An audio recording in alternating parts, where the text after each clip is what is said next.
किशन, आप देख रहे हैं किशन भोजपुरी न्यूज।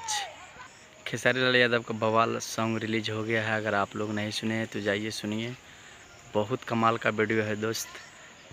इस गाना को लिखे हैं प्रकाश बरावत जी और म्यूजिक दिए हैं दीपक दिलकश जी और खेसारी लाल यादव जी गाए हैं और साथ में केटी जी। अगर आप लोग नहीं सुने हैं तो जाइए धूम मचा कर रख दीजिए। मात्र अभी 2 घंटा में 3 लाख व्यूज क्रॉस कर गया है दोस्त। अगर आप लोग नहीं सुने तो जाइए प्लीज़ जाइए, गणनायक फिल्म पे रिलीज है, फुल वीडियो HD तांडव मचा के रख दीजिए दोस्त। बहुत मज़ा आ जाएगा दोस्त। सबके उपाय ओम नमः शिवाय गणनायक फिल्म पे खेसारी जी का सॉन्ग रिलीज है। अगर आप लोग नहीं सुने तो जाइए प्लीज़ सुनिए। अगर मेरा वीडियो अच्छा लगे तो लाइक सब्सक्राइब और शेयर कीजिए। अगर मेरा चैनल पे अगर आप नई बार हैं तो मेरे चैनल को सब्सक्राइब कीजिए।